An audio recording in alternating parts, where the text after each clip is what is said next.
Hello, my name is Jordan, and welcome to my fourth and final game reflection vlog for my game design and graphics class at UNC Charlotte.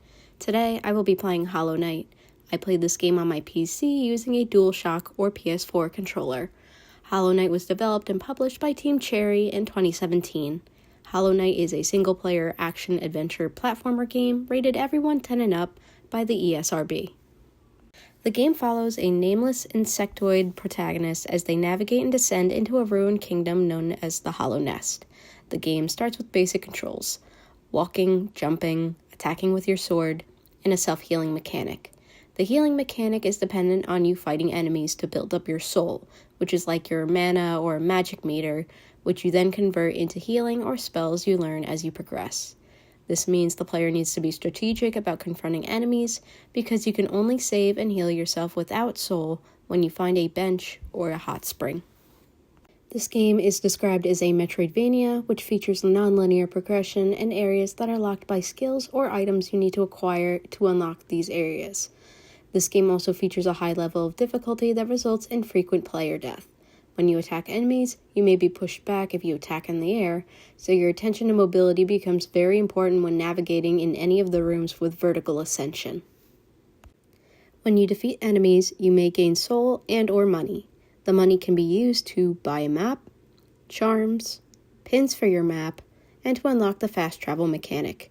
None of these are necessary to complete the game, but it does make navigating significantly easier for a new player. If you die, which I did many times, you will lose all of your money and be transported to the previous save point, which is the last bench that you sat on.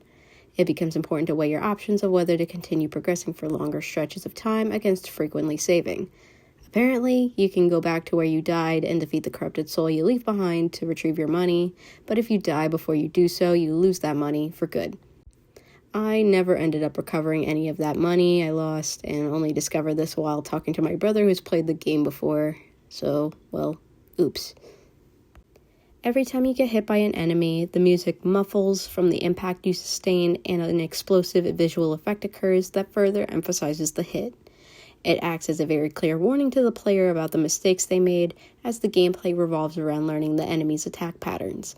Most of the patterns start simple, but with multiple enemies, you can quickly become overwhelmed if you don't strategize and take them out quickly. These attack patterns from common enemies also allude to the attack patterns of the area's boss fight, so it becomes very important to get well acquainted with the area's enemies before taking on the boss.